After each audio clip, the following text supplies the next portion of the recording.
జీవితాన్ని జీవించాలా, గుండెల్లోంచి రావాలి నీకు.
లోకానికి వేరుగా ఏర్పరచుకున్నావు, నీ సేవ చేయ భాగ్యం నాకు ఇచ్చినావు.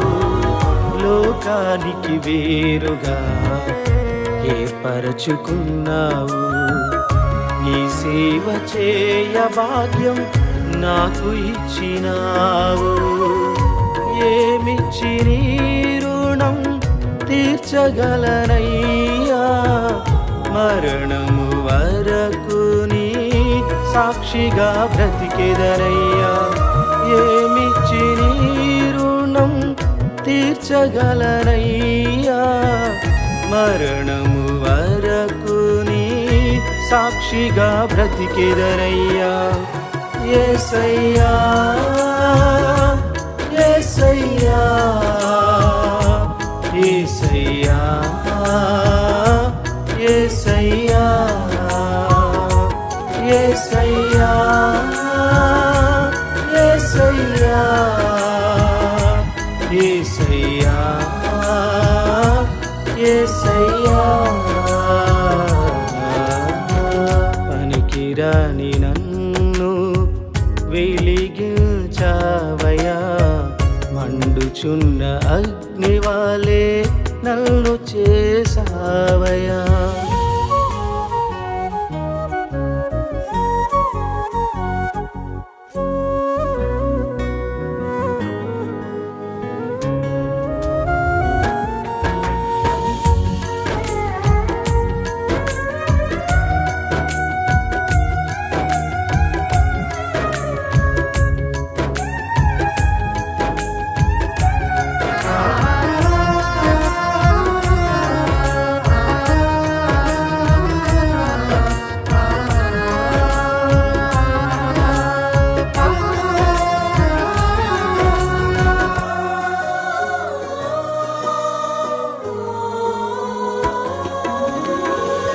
కృంగిన వేళలు తోడు నిలిచావు, నిందలలో అవమానములో ధైర్యమిచ్చినావు.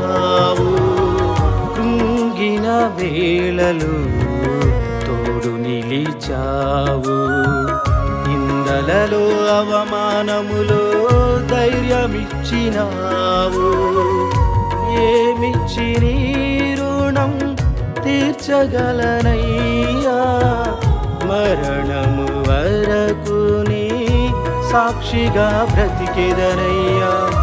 ఏమిచ్చి నీ రుణం తీర్చగలనయ్యా, మరణము వరకు నీ సాక్షిగా బ్రతికెదనయ్యా. యేసయ్యా యేసయ్యా యేసయ్యా యేసయ్యా యేసయ్యా యేసయ్యా యేసయ్యా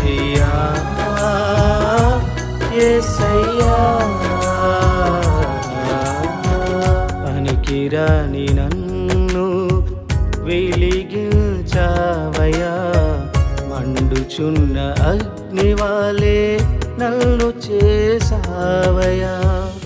బేతేలు మినిస్ట్రీస్ వారు నిర్వహించు మెగా బైబిల్ క్విజ్.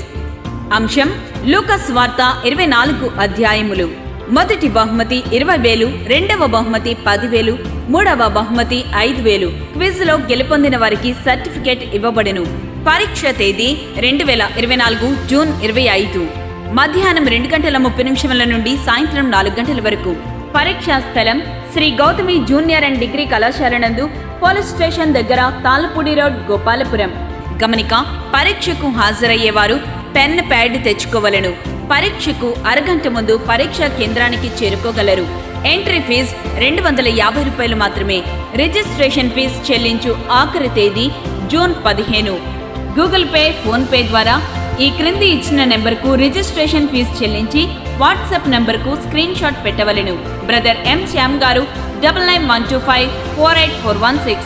వివరముల కొరకు బ్రదర్ నెహమ్యా గారు 9392000273 మరియు 9392000274. కాబట్టి ఆ సౌందర్యాన్ని దేవుడు చూడడం అది అంతమైపోయే సౌందర్యం. ఎందుకంటే యవన కాలం వచ్చినప్పుడు కొంచెం రక్తం తొణికిసలాడుతూ ఉంటుంది, అవునా కదా? రక్తం తొణికిసలాడుతున్నప్పుడు మొహంలో ఆటోమేటిక్గా ఏమొస్తుంది? గ్లో వస్తుంది. వస్తారాదా? గ్లో వస్తుంది. అందుకని వయసులో ఉన్నప్పుడు అందాన్ని బట్టి దేవుడు గుర్తించడు, ఆత్మ సంబంధమైన సౌందర్యాన్ని చూస్తాడు. అంటే ఆత్మ సంబంధమైన సౌందర్యం అంటే కష్టాలు వచ్చినా, సమస్యలు వచ్చినా తన ఆత్మ సౌందర్యాన్ని, అంటే ఆత్మ సంబంధమైన అలవాట్లను కానీ, భక్తి జీవితాన్ని కానీ ఎక్కడా కూడా వాళ్ళు ఏమవరు, కోల్పోరు, విడిచిపెట్టరు, వెనక్కి. ఇప్పుడు యోబు తగ్గాడా? ఇప్పుడు ఈరోజు మాటలు వింటున్నప్పుడు మనం ఎన్నిసార్లు సమస్యల్లో ఉన్నప్పుడు వెనక్కి తగ్గిపోయి ఉంటాం కదా? ఎన్నిసార్లు బలహీనపడిపోయి ఉంటాం మనసులో. పైకి కాదు, మనసులో బలహీనపడినా అది దేవునికి తెలుస్తుంది. కానీ యోబు మనసులో కూడా ఏం చేయబడలా? బలహీనపడలా. అక్కడ కూడా బలహీనపడలా. దేవుడు చెప్తున్నాడు, యోబు గురించి ఆలోచించావా అన్నట్టుగా. ఇప్పుడు చూశాడు ఇంకా తట్టుకోలేకపోయాడు. సాతాను అన్నాడు, ఇంకా ఈయన్ని పడగొట్టడం నా వల్ల కాదు అని చెప్పి ఇప్పుడు పరలోకం వెళ్ళడానికి మళ్ళీ సాహసం చేశాడా? ఇప్పుడు మాట్లాడితే వెళ్ళేవాడు వీడు. ఇప్పుడు వెళ్తున్నాడా? ఇప్పుడు ఆలోచించండి. ఫస్ట్ ఆస్తి ఐశ్వర్యాలు తీసినప్పుడు మళ్ళీ వెళ్ళాడు కదా, మళ్ళీ రెండోసారి దేవుడు ఛాన్స్ ఇచ్చాడు, మళ్ళీ వెళ్ళాడా? ఎందుకు వెళ్ళలేదు? యోబుని వెనక్కి లాగలేకపోయాడండి. వాడు ట్రై చేశాడు, వాడి వల్ల కాలేదు. ఇప్పుడు ఎవరు గెలిచారు? యోబు కాదు, ఎవరు గెలిచారు? ఒక మాటలో చెప్పాలంటే యోబు దేవుణ్ణి గెలిపించాడండి. చప్పట్లు కూడా దేవుని నామం సూచిద్దామా? ఇప్పుడు ఈ యుద్ధ రంగంలో ఉన్న మనం చేయాల్సిన పని ఏంటనంటే, మనం గెలవడం కాదు, మన ద్వారా ఎవరు గెలవాలి? యేసయ్యని గెలిపించాలి. ఎప్పుడు గెలిపించగలం? సమస్య వచ్చినా, వ్యాధి వచ్చినా, బాధ వచ్చినా, ఇరుకు వచ్చినా, ఏదొచ్చినా సరే, దేవా నా విశ్వాసాన్ని ఇంచు కూడా కిందకి తగ్గించే పరిస్థితి పొరపాటును కూడా రాదు. ఎవరై ఎన్నైనా మాట్లాడిని, ఎంత ఇబ్బంది అయినా పెట్టని, ఎంత తప్పుడుగైనా మాట్లాడిని, నిందలు వేయని, అవమానపరచని, ఆర్థికంగా చితికిపోని, అనారోగ్యంగా పాడైపోని, అయినా సరే నా విశ్వాసాన్ని తీయడం ఏ సాతాను వల్ల కాదు ప్రభువా అని ప్రూవ్ చేశాడు. ఎవరండి? ఇప్పుడు ఎన్నింతల ఆశీర్వాదం వచ్చింది? ఎన్నింతలండి? అంటే నేను అనుకుంటాను, ఒకవేళ ఆ రోజు కొంచెంగా ఉండి ఉంటుంది, దేవుడు ఇంకా దాన్ని ఏం చేశాడండి? ఇంకా అందంగా తయారు చేశాడు. అంటే ఇంకా రేఖలు పెరిగాయి, ఇంకా నిగనిగలాడిపోతుంది, ఇంకా అందం బాగా కనబడుతుంది. ఇప్పుడు చూడండి, ముందున్న దానికంటే ఈరోజు మరింత ఆకర్షణీయంగా తయారైంది. కారణం ఏంటో తెలుసా? వాటర్ తీసేసినా, అంటే ఆశీర్వాదాలు తీసేసినా ఆ రోజు వాడిపోలా. వ్యాధి పుట్టించినా ఆ రోజు ఏమవలా? వాడిపోవాలా. ఆ కూడా ఉన్న కొమ్మలే ఇంకెందుకు రాలిపో అన్నా సరే అదేమవలా? అంతే కదండి. అంటే కొమ్మలంటే ఎవరు ఇప్పుడు చెప్పాలా? భార్య, భర్తలు, లేకపోతే స్నేహితులు, ఎవరైనా సరే. ఇప్పుడు చెప్పండి, ఏ కొమ్మ చెప్పినట్టు అంటున్నావు నువ్వు? వినేశానండి అనుకున్నాను, కానీ వాళ్ళు చెప్పగానే దిగజారిపోతున్నానండి. నువ్వు దెయ్యాలే దిగజారుతాయి, ఆత్మీయులు దిగజారుతారా? స్ట్రాంగ్గా ఉండాలి. ఏం నేర్చుకున్న వాక్యం? మీకు అర్థమవుతుందా? యోబు, నేను అందుకే చెప్తాను, చదువుతున్నప్పుడు కానీ వింటున్నప్పుడు కానీ ఒకసారి యోబు లైఫ్ హిస్టరీని ఇమాజిన్ చేసుకోవాలి. అంటే ఆయన ఎలా ఉన్నాడు, ఏం చేశాడు, ఎంత స్ట్రాంగ్గా నిలబడి ఉంటాడు. ఇలాంటి సిచ్యువేషన్ అసలు నాకు వస్తే నేను నిలబడగలనా కంపేర్ చేసుకోవాలి. దాన్ని మనం ఒక్కసారి ఇమాజిన్ చేసుకోవాలి. అసలు అంత ఎందుకులేండి, మనకి యోబు అంత సమస్యలు నాకు తెలిసి రావు, భవిష్యత్తులో కూడా రావు. చిన్నటికే పడిపోతున్నాం కదండి మనం. అసలు యోబు అంత ఎందుకులే, చిన్నటికే పడిపోతాం. ఏంటి, కొంతమంది అంటారు, ఒకవేళ సపోజ్ అనుకుందాం, మీరు ప్రయాణం బయలుదేరారు అనుకోండి, బస్సు దాటిపోయింది. ప్రభువా, బస్సు ఎందుకు దాటిపోయింది ప్రభువా? దానికి కూడా ప్రభువే, పలానా సోదరు వస్తుందిరా, బస్సు వెళ్ళిపోయిన పంపించేసాడు ఆయన. అంటే దానికి కూడా మనం దేవుడి మీద సణుగుతాం కదండి, నిజమే కాదా? పిల్లోడు సీటు దొరకాల అనుకుందాం, పోనీ ఇప్పుడు ఏదో కొంత సీట్ల కోసం ట్రై చేస్తున్నారు కదా చాలామంది, అంటే స్కూల్లోనో కాలేజ్ సీట్ల కోసం. ఒకవేళ దొరకలేదు, దేవుని చిత్తం అవలే, దేవుడు ఇంకో కాలేజీ పంపిద్దాం లేకపోతే ఇంకో స్కూల్ పంపిద్దాం అని అనుకున్నాడు, ఉదాహరణకి అనుకుందాం. సీటు దొరకలేదు, వచ్చి ఏం చేస్తాను, కుమిలిపోయి, ప్రభువా ఏంటి ప్రభు ఇలా చేసావు ప్రభువా? దేవుడు చేశాడా? ఆడికి సీటు రాకుండా చేసే ప్రభు అన్నాడా? అంటే దానికి కూడా దేవుడి మీద నిందేస్తాం మనం. అంతేగాని మోకరించి ప్రభా ఈ సీట్ ఇవ్వలేదంటే ఇంకో సీట్ ఇవ్వడానికి నువ్వు సిద్ధమేమో, నేనెందుకు సనగాల అనే తత్వం మనలో ఎందుకు రాదు? మన బ్యాచ్ ఎంతసేపు ఇశ్రాయేలు ప్రజల బ్యాచ్ అన్నమాట. తిండి కోసం ఏడుస్తాం, నీళ్ళు కోసం ఏడుస్తాం, మనుషులు దొరకపోని ఏడవడమే, తిండి దొరకపోయినా ఏడవడమే. ఒకవేళ తిండి దొరికిన తర్వాత మొత్తం దొరకపోయినా ఇది మరీ దరిద్రం. ప్రభువా కీరకాయలు దోసకాయలు తినలేకపోతున్నాం ప్రభువా, ఎన్వి కావాలి ప్రభువా. అందుకే దేవుడు ఏం చేశాడు తెలుసా? ఆ ఎన్వి కురిపించాడంట, అది నోట్లో ఉండగానే అరక చచ్చారట వీళ్ళు. ఎలా చచ్చారండి అంటే మాంసం తిన్నారు కానీ అరక ముందే అది సణిగితే అలా ఉంటాయి. దేవుడు ఇస్తాడు కొన్నిసార్లు, కానీ అనిపించే యోగమే ఉండదు. అర్థమైందా? కాబట్టి దేవుని మీద సనగకూడదు. తిండి కోసం శనిగారు, మనుషుల కోసం శనిగారు, మాంసం కోసం శనిగారు, ఇంకేదొచ్చినా సనగడమే. ఆత్మీయ జీవితంలో శనిగే వాళ్ళు ఎప్పుడు కూడా ఎక్కడ చేరరు? గట్టిగా చెప్పాలా? కొంతమంది ఇప్పుడు అనుకుంటున్నారు మా ఆవిడ రోజు శనికి చంపేస్తుంది. అది కామన్, ఆయన భరించాల. దేవుడు హక్కు ఇచ్చాడు వాళ్ళకి, శనిగే హక్కు ఇచ్చాడు. వంట పాత్రల మీద సణుగుతారు, వంటగదుల్లో సణుగుతారు, భరించి అంతే. భార్య అంటే భర్త ఏం చేయాలంటే కొంతమంది లోకల్ అంటారు, భర్త అంటే ఏం చేసేవాడంట, మరి భార్య అంటే కాదు బాధించేది అది. కాబట్టి తప్పదమ్మా, భరించాలంతే. భర్త వాళ్ళు ఫిక్స్ అయిపోండి. కాబట్టి ఫోన్ చేసి ఏమండి మా ఆవిడ టార్చర్ పెడద్ది, తట్టుకోవాలంతే. పోలీసుల దగ్గరికి వెళ్ళి చెప్పినా భార్య అంటే ఆ మాత్రం ఉంటుందయా, మాకు మాత్రం లేదట అంటాడు ఆడు కూడా. కాబట్టి జడ్జి అయినా, సీఎం అయినా, పిఎం అయినా, ఎవడైనా సరే అందరూ భార్య బాధితులే. దీనికి ఎవరో ఎగ్జామ్షన్ ఏం లేదు. కాబట్టి భరించాల్సింది అంతే. యోబు గారు కూడా ఏమన్నా మూర్ఖురాలు మాట్లాడినట్టు అప్పుడప్పుడు తిట్టాలి, మరి తిట్టబోటే కుదరదు. తిడితేనే కొట్టినంత చేస్తారు వీళ్ళు. కొంతమంది ఉంటారండి, కొట్టకముందే అమ్మో చంపేయడని బయటకు పరిగెడతారు కొంతమంది. చాలా విచిత్రమైన బ్యాచ్ ఉంటారు. నిజమే కదండి. ఒకటేసరికి ఇంకా చుట్టుపక్కల అమ్మ బాబు చంపేయడండి, చాలా దుర్మార్గుడు అంటారా? ఇంతగా అంతకుముందు నుంచి మనకు తెలిసిన వ్యక్తి అయినా సరే. ఇప్పుడు చిన్న ఉదాహరణ చెప్తానండి. వీళ్ళిద్దరూ ఉన్నారు అంటే మరి భార్య భర్తలు అక్కుల ప్రెస్కెళ్ళి కానీ లేకపోతే రాజీవ్ కవిత ఉన్నారు అనుకుందాం. రాజీవ్ గారు అంటే అమ్మో ఆయన సేవకుడండి, మంచి ఆత్మీయుడండి అని మీరు అందరూ చెప్తున్నారు. ఒకవేళ మనం కూడా ఆ ప్రాంతంలో ఉన్నానండి, ఈవెన్ బయట కవిత స్పీడ్గా బయటకు వచ్చి చంపేయండి నన్ను, రాజు చంపేయడానికి కూడా బయటకు వచ్చింది అనుకోండి. రాజీవ్ గారు మంచోడు అనుకున్నాం కానీ అమ్మో చాలాను అంటే ఇప్పుడు ఆయన గారు కొట్టలే చేయలేదు, కొట్టకముందు ఇప్పుడు బయటకు వచ్చేసింది అనుకుందాం. ఉదాహరణకమ్మా ఫీల్ అవ్వకండి, అనుకుందాం. ఖచ్చితంగా మీరు ఎవరు నమ్ముతారు చెప్పాలా? చూసారా ఎంత దుర్మార్గులండి మీరు, అసలు ఎంత దుర్మార్గం కదా. అంటే ఇంత ఆత్మీయత, ఇంత మంచి నమ్మకం, ఇంత ఆరాధన చేస్తారు, ఇంత ప్రార్థన చేస్తారు ప్రభు కొరకు, ఇవన్నీ ఏమైపోయినాయి అంటే ఒక్క అరుపుతో మొత్తం పోయినాయా? నిజమే కదండి. మీరు అంత గొప్పోళ్ళు. అందుకే అంటారు 2 ప్యాంట్లు చేరిన 10 ప్యాంట్లు చేరిన పర్లేదు కానీ 2 కొప్పులు చేరకూడదు, ప్రమాదం, అంత ప్రమాదం. 2 చీరలు చేరిన ప్రమాదం అన్నమాట. ఎందుకంటే మీ దగ్గర అంత కొంపలను కాల్చేసి అంత అమ్మ మహిళా మండలిలో నేనేం చేయట్లేదు, మళ్ళీ నా మీద ఇప్పుడు యుద్ధాన్ని ప్రకటించొద్దు. వాస్తవంగా చెప్తున్నాను, నిజమా కాదా? అంటే మనం ఇంత నమ్ముతాం, ఇంత మంచోడని తెలుసు అన్నీ తెలిసినా ఏదో ఒక చిన్న రూమర్ బయటికి రాగానే, చిన్న ఇష్యూ బయటికి రాగానే నిజమో కాదో తెలియకుండానే అపార్థం చేసుకుని దాన్ని స్ప్రెడ్ చేస్తాం మనం. నిజమా కాదా? ఈ రోజున ఎన్నో ప్రాంతాలు ఇలాంటివి జరుగుతున్నాయి. కొంతమంది సంఘంలో సేవకులు కూడా ఇలాంటి పరిస్థితులు ఫేస్ చేసిన వాళ్ళు ఉన్నారు. కొంతమంది ఆత్మీయులు ఫేస్ చేసిన వాళ్ళు ఉన్నారు.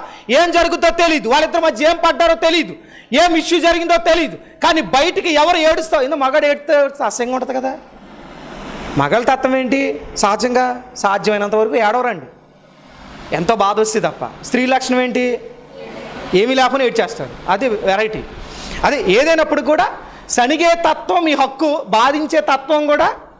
ఇప్పుడు అలాగంటే ఇప్పుడు వెళ్ళి రోజు బాధించమని కాదు నా ఉద్దేశం, మార్చుకోవాలా. అమ్మ, భార్య భర్తలు అంటే ఎలా ఉండాలంటే ఒక మాటలో చెప్పాలంటే అబ్రహాము షారాలా ఉండాలి. ఎలా ఉండాలి? షారాలా ఉండాలి. ఎందుకని? అబ్రాహం చెప్పినట్టు షారా వినేది, షారా చెప్పినట్టు కూడా అబ్రాహం వినేవాడు. ఇంకా విచిత్రం చెప్పనా, షారా చెప్పినట్టు వినకపోతే దేవుడు కూడా అబ్రాహం దగ్గర, అబ్రాహం నోరు మూసుకుని షారా చెప్పినట్టు విను అనేవాడు దేవుడు. అంటే షారా ఎంత మంచిదైతే దేవుడు సపోర్ట్ చేసి ఉంటాడండి. మిమ్మల్ని మహా అయితే మీ అమ్మ మీ నాన్న సపోర్ట్ చేస్తారంతే. అల్లుడి గారు మా అమ్మాయి మంచిదండి, నోట్లో నాలుగు లేదండి, ఎందుకు ఉంటుంది, పళ్ళుతో కట్ చేస్తుంటే నాలుగుతో పని అంటే ఇంకా అంతే కదా అని అంటారు. అవునే కదా వాస్తవంగా? కానీ ఆలోచించండి, కానీ దేవుడే సపోర్ట్ చేశాడంటే షారా ఎలాంటిదో ఆలోచించండి. ఆమె ఆత్మీయత ఎంత గొప్పదో ఆలోచించండి. అంటే నిన్ను ఎవరు సపోర్ట్ చేయాలా? దేవుడు సపోర్ట్ చేయాలి. పోలీసుల సపోర్ట్ కాదు, పుట్టింటోళ్ళ సపోర్ట్ కాదు, తోటి సంఘస్థుల సపోర్ట్ కాదు. నిన్ను సపోర్ట్ చేయాల్సింది, నీకు నీ వెనకాల మద్దతు ఇవ్వాల్సింది ఎవరో తెలుసా? దేవుడే. ఎప్పుడు ఇవ్వగలడు అంటే షారా వంటి అద్భుతమైన లక్షణాలు నీ జీవితంలో ఉండగలిగినప్పుడు. అలా ఉన్నాయి కాబట్టి షారాని దేవుడు ఎంకరేజ్ చేశాడండి. అందుకే షారా కూడా సంథింగ్ స్పెషలే. షారా కూడా ఎలాంటి చెప్పండి, అందుకే ఆవిడ విశ్వాసులకు తల్లి. ఆమె విశ్వాసులకు అంటే మనందరికీ ఆమె ఎలాంటిది?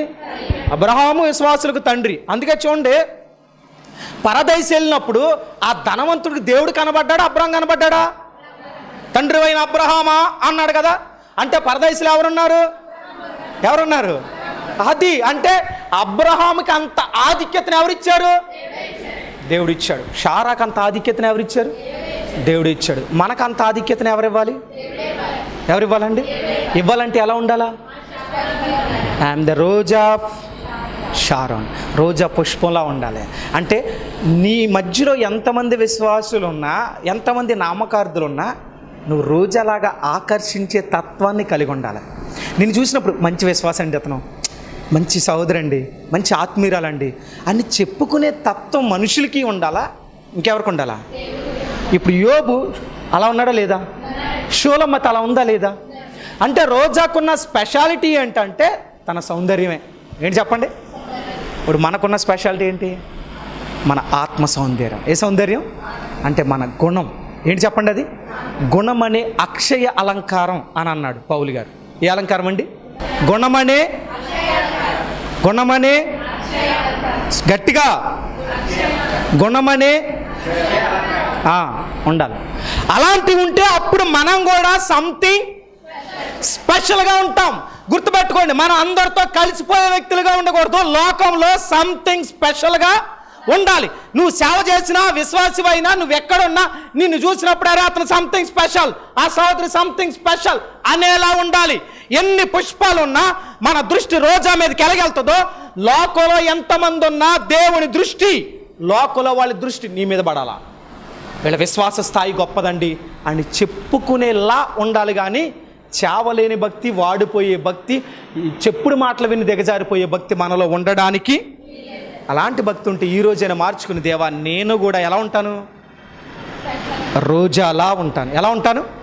ఇది ఒక్కటే అయిపోలేదండి, ఇంకా చాలా లక్షణాలు ఉన్నాయి. ఒక్కో వారం ఒక్కో లక్షణం మనం ధ్యానం చేసుకుంటూ వెళ్తాం. ఇంకా రోజాలో చాలా క్వాలిటీస్ ఉన్నాయి. అర్థమవుతుందా? సో ఇది one of quality. So first quality అది రోజా సంథింగ్ స్పెషల్. రోజ్ ఎందుకు అని అంటే దాని సౌందర్యము గొప్పది. దాని సౌందర్యము. మనం ఎందుకు స్పెషల్ అని అంటే మన గుణ లక్షణాలు గొప్పవి. అందుకే వాళ్ళ సినిమాలు చూడరండి, సీరియల్ చూడరండి, పనికిమాల దగ్గర కూర్చోరండి, పనికిమాల మీటింగ్లు పెట్టరండి, దరిద్రులతో కలవరండి, తాగుబోతు విందులతో కలవరండి, వ్యభిచార గుంపుతో కలవరండి, సోది మీటింగ్లు వేసుకునే వాళ్ళతో కలవరండి, రికార్డింగ్ డ్యాన్సుల దగ్గర ఉండరండి. అలాంటి పరిస్థితి మనకు ఉండాలి. అంతేగాని అన్ని చోట్ల మనమేగా. రికార్డింగ్ డ్యాన్సుల దగ్గర వీళ్ళే ఉంటారు, ఉంటారుండ్రా. రికార్డింగ్ డ్యాన్సుల దగ్గర వీళ్ళే ఉంటారు, బుర్ర కథల దగ్గర వీళ్ళే ఉంటారు, సోది చెప్పించుకునే దగ్గర వీళ్ళే ఉంటారు, సీరియల్ దగ్గర సినిమాల దగ్గర వీళ్ళే ఉంటారు, థియేటర్లోని వీళ్ళే ఉంటారు.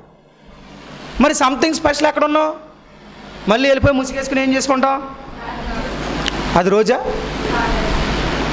సంథింగ్ స్పెషల్ అంటే వీళ్ళు ఈ పని చేయరండి, వీళ్ళు సినిమాకి రారండి, వీళ్ళు ఈ గుంపుతో కలవరండి, తాగుబోతులతో కలవరండి అని మన గురించి కొంతమంది సాక్ష్యం ఇవ్వగలగాలి.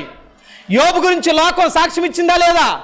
అసలు అంత ఎందుకంటే యోబు గురించి సాతాను గారు సాక్ష్యం ఇచ్చాడు, అయ్యా ఇంకా ఆడిని పడగొట్టడం నా వల్ల కాదు. అబ్బా, సాతాను వచ్చి మన గురించి సాక్ష్యం ఇస్తే ఎలా ఉంటుందో ఒకసారి ఊహించుకోండి. సాతాను ఎంత దరిద్రుడు, ఎవరి గురించి అని మంచి చెప్తాడు. ప్రతిరోజు వెళ్ళటం కంప్లైంట్ చెప్పడం వాడి పని. ఇదిగో పలానా మా బేతేలు మందిరంలో ఆవిడేది గొప్పదనుకున్నా చూడు, ఆవిడ ఏం పని చేస్తుందో అని అంటాడు దేవుడు. ఆ బ్రదర్ ఏం చేస్తున్నాడు చూడు అని అంటాడు. అంటే మన మీద కంప్లైంట్ చెప్పే పని ఎవరిదే? అందుకని ఆడికి దొరకకుండా ఉండాలంటే బుద్ధిగా ఉండాలి. పిచ్చి పిచ్చి పనులు చేస్తే కంప్లైంట్ ఇచ్చేది ఎవరు? ఎవరే వక్కర్లా, సాతానే ఇస్తాడు. ఇప్పుడు మన రహస్య జీవితం అంతా ముగ్గురికే తెలుస్తుంది. ఎవరికి? ఒకటి మనకి ఫస్ట్, రెండు సాతానికి, దేవునికి. అంటే నీ పనికిమాలిన జీవితం అంతా సాతాను కూడా తెలిసిపోయింది. ఆడికి తెలిసిపోయి నువ్వు దరిద్రంగా బ్రతికి ఇంకా నీ జీవితం ఎందుకదే? సాతానికంటే హీనమని అర్థమైందా? కాబట్టి అలాంటి గుణలక్షణాలు ఉంటే ఈ రోజైనా ఏం చేసుకుందాం? ప్రభు నాలో ఈ లోపం ఉందయ్యా, ఈ బలహీనత ఉందయ్యా, కానీ నా ఆశ ఉందే నేను కూడా రోజు అలా ఉండాలి, అలాంటి గుణలక్షణాలు కలిగి ఉంటానయ్యా, నాలో ఉన్న ఈ చెడ్డ గుణలక్షణాలన్నీ విడిచిపెట్టి నీ కొరకు ఆ రోజు అవలే సంథింగ్ స్పెషల్గా ఈ లోకంలో, ఈ సంఘంలో, లోకంలో బ్రతుకుతానయ్యా అని చిన్న తీర్మానం చేసుకుందాం. మోకరిద్దాం, ప్రార్థన చేద్దాం, మోకరిద్దాం. టీవీ వర్తమానం ద్వారా ఈ మాటలు వింటే నీవెవరైనా సరే ఒక్క నిమిషం మోకరించి, ఒకవేళ ఇలాంటి లక్షణాలు నీలో ఉన్నాయా, ఇలాంటి చెడు గుణాలు నీలో ఉన్నాయా, సంథింగ్ స్పెషల్గా లేకుండా నీ ఇష్టానుసారంగా బ్రతుకుతున్న స్థితిగతులు ఉన్నాయా? చూడు, సాతాను ఛాలెంజ్ చేస్తే దేవుడే విజయాన్ని సాధించాడు. కారణం ఏంటో తెలుసు? యోబు దేవుని గెలిపించాడు. ఈరోజు ఏ పాపం దగ్గర పడిపోతున్నాం? తాగుడు దగ్గర, వ్యభిచారం దగ్గర, మోహపు చూపు దగ్గర, తాగుబోతుల విందుల దగ్గర, రికార్డింగ్ డ్యాన్సుల దగ్గర, సీరియల్ దగ్గర, బూతులు మాట్లాడే దగ్గర, ఎక్కడ పడిపోతున్నావో నాకు తెలీదు. ఈరోజు ఈ మాటలు వింటున్నప్పుడు గుర్తుపెట్టుకో, నువ్వు రోజా వలె ఉండాలని ఆయన కోరుతున్నాడు. ఈ లోకంలో అలాంటి సంథింగ్ ఎంతోమంది ఉండొచ్చు, కానీ నువ్వు స్పెషల్గా ఉండాలని నేను కోరుతున్నాడు. ఆయన ఆకర్షించే గుణలక్షణాలు నీలో లేకపోతే ప్రార్థన చేయి, దేవా నిన్ను ఆకర్షించే ఆ గుణలక్షణాలు నాకు కూడా దయచేయి ప్రభువా అని చిన్న ప్రార్థన చేయి. దైవజనుడిగా నీ కొరకు నేను ప్రార్థన చేయడానికి ఇష్టపడుతున్నాను. మహాపరిశుద్ధుడా, మీ పరిశుద్ధ నామానికి వందనాలయ్యా. ఈరోజు మీరు తెలియపరిచిన లేఖన సత్యాలు బట్టి స్తుతిస్తున్నాం, గణపరుస్తూ ఉన్నాం. మాతో మీరు మాట్లాడిన మీ ప్రేమను బట్టి స్తోత్రాలు. I'm the rose of Sharon అని షోలమతి చెప్తూ వస్తుంది. నేను షారోను పొలంలో పూసే రోజా పుష్పము వంటి దానని ఈరోజు మేము చెప్పగలమా ప్రభువా? ఈ బేతేలు మందిరంలో పూచిన రోజా పుష్పం వంటి దానను. ఈ లోకంలో ఎంతమంది ఉన్నా, ఎన్నో ఈ లోకంలో మల్లె పూలు ఉన్నాయి, లేకపోతే రకరకాల పూలు ఉన్నాయి, కానీ వాటన్నిటిలో కూడా రోజా ఎలాగ స్పెషల్ ప్రభు? ఈ లోకంలో ఎంతమంది నామకార్థ విశ్వాసులు ఉన్నారు, నిన్ను ఎరగని వాళ్ళు ఉన్నారు, కానీ వాళ్ళందరి మధ్యలో రోజా వలె సంథింగ్ స్పెషల్ కలిగి అంత ప్రభు భౌతిక సంబంధమైన అలంకరణే కాకుండా ఆత్మ సంబంధమైన గుణ లక్షణాలు ధరించుకుని యోబు వలె సమస్యలకు నిలబడి నిన్ను గెలిపించే విశ్వాస వీరుడిగా, విశ్వాస వీరురాలుగా నేను నిలబడి సంథింగ్ స్పెషల్గా నిలబడాలని ఆశ ఉందయ్యా. కొన్ని బలహీనతల వల్ల పడిపోయాను, కొన్ని ఇబ్బందుల వల్ల పడిపోయాను. ఈరోజు ఈ మాట వింటున్నప్పుడు నా బ్రతుకుని సరి చేసుకోవడానికి ఇష్టపడుతున్నాను అయ్యా అని ఎవరైనా తీర్మానం చేసుకుని ప్రార్థిస్తూ ఉంటే ప్రభు వారి ప్రార్థన ఆలకించి అంగీకరించి వారు కూడా ఈ లోకంలో, ఈ పరిచర్యలో వారు ప్రభు నీకు ప్రతినిధులుగా లోకంలో సంథింగ్ స్పెషల్గా ఏ చెప్పుడు మాటల వెనుక, ఏ బలహీనతలకు లొంగిపోక, సాతాను కల్పించే ఎర్లకు, సాతాను సృష్టించే అలజడులకు, మనుషులు వేసే నిందలకు, మనుషులు కల్పించే అవమానాలకు, అనారోగ్యాలకు లొంగిపోక నీ కొరకు మండుతున్న అగ్ని వలె మరణం వరకు బ్రతకడానికి అటువంటి యోగ్యత, కృప ప్రతి బిడ్డకు దయచేయమని వాక్యం విన్న కుటుంబాన్ని, అలాగే ప్రాముఖ్యంగా తీర్మానం చేసుకున్న బిడ్డలను మీ చేతులకు అప్పగిస్తూ యేసుక్రీస్తు నామములో ప్రార్థిస్తూ అడిగి వేడుకొంచున్నాం మా పరమ తండ్రి. ఆమేన్, ఆమేన్, ఆమేన్. బేతేలు మినిస్ట్రీస్ వారు నిర్వహించు మెగా బైబిల్ క్విజ్. అంశం లూకాసు వార్త 24 అధ్యాయములు. మొదటి బహుమతి 20,000, రెండవ బహుమతి 10,000, మూడవ బహుమతి 5,000. క్విజ్ లో గెలుపొందిన వారికి certificate ఇవ్వబడెను.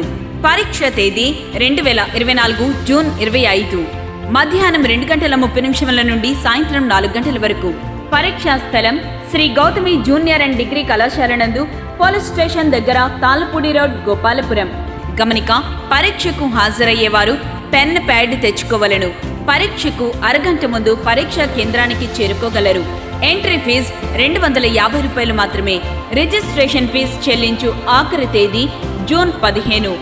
Google Pay, PhonePe ద్వారా ఈ క్రింది ఇచ్చిన నెంబర్కు రిజిస్ట్రేషన్ ఫీజు చెల్లించి వాట్సాప్ నెంబర్కు స్క్రీన్ షాట్ పెట్టవలెను. Brother M Shyam garu 9912548416. వివరముల కొరకు బ్రదర్ నెహమ్యా గారు 9392000273 మరియు 9392000274. ఈ యొక్క ఆధ్యాత్మిక కార్యక్రమంలో ఈ వాక్యం ద్వారా మీరు బలపడినట్లయితే ఈ కార్యక్రమాన్ని ప్రోత్సహించండి, బలపరచండి. అలాగే మీ సమస్యలు ఏమైనా తెలియచేయాలి అని ఆశపడితే ఈ స్క్రీన్పై స్క్రోల్ అవుతున్న నెంబర్లకు మీరు కాల్ చేయండి. అలాగే మీ ప్రార్థన అవసరాల కొరకు ప్రేయర్ చేయడానికి సేవకుడిగా నేను ఇప్పుడు సిద్ధంగా ఉన్నాను. అలాగే నా వర్తమానాలు మీ ప్రాంతాల్లో వినబడాలి అని ఆశపడితే ఎవరైనా సరే దైవ సేవకులు కానీ మరి ఎవరైనా ఈ స్క్రీన్పై కనబడుతున్న నెంబర్లకు మీరు కాల్ చేయొచ్చు అని ప్రభు పేరిట తెలియజేస్తున్నాను. అలాగే నా వర్తమానాలు మీరు ఇంకా వీక్షించాలి అని ఆశపడితే బ్రో ఎం శ్యామ్ అనే యూట్యూబ్ ఛానల్ ద్వారా కూడా నా వర్తమానాలు అనేకమైన యూట్యూబ్లో ఉన్నాయి కనుక వాటిని కూడా మీరు వీక్షించి ప్రభు యొక్క దీవెనలు పొందుకోవాలని, ఆధ్యాత్మికంగా బలపడాలని ప్రభు పక్షాన తెలియచేస్తున్నాను. ఈ దీన సేవకుడి కొరకు, ఈ దీన పరిచర్య కొరకు మీ యొక్క అనుదిన ప్రార్థనలో జ్ఞాపకం చేసుకోవాలని ప్రభు పేరిట మీ అందరినీ కూడా తెలియచేస్తున్నాం. God bless you, God bless you all. దేవుడు మిమ్మల్ని దీవించునుగాక. ఆమేన్. మా అడ్రస్ బేతేలు ప్రార్థనా మందిరం, ఇందిరా కాలనీ, జీడిపిక్కల ఫ్యాక్టరీ ఎదురుగా, దొండపూడి రోడ్, గోపాలపురం.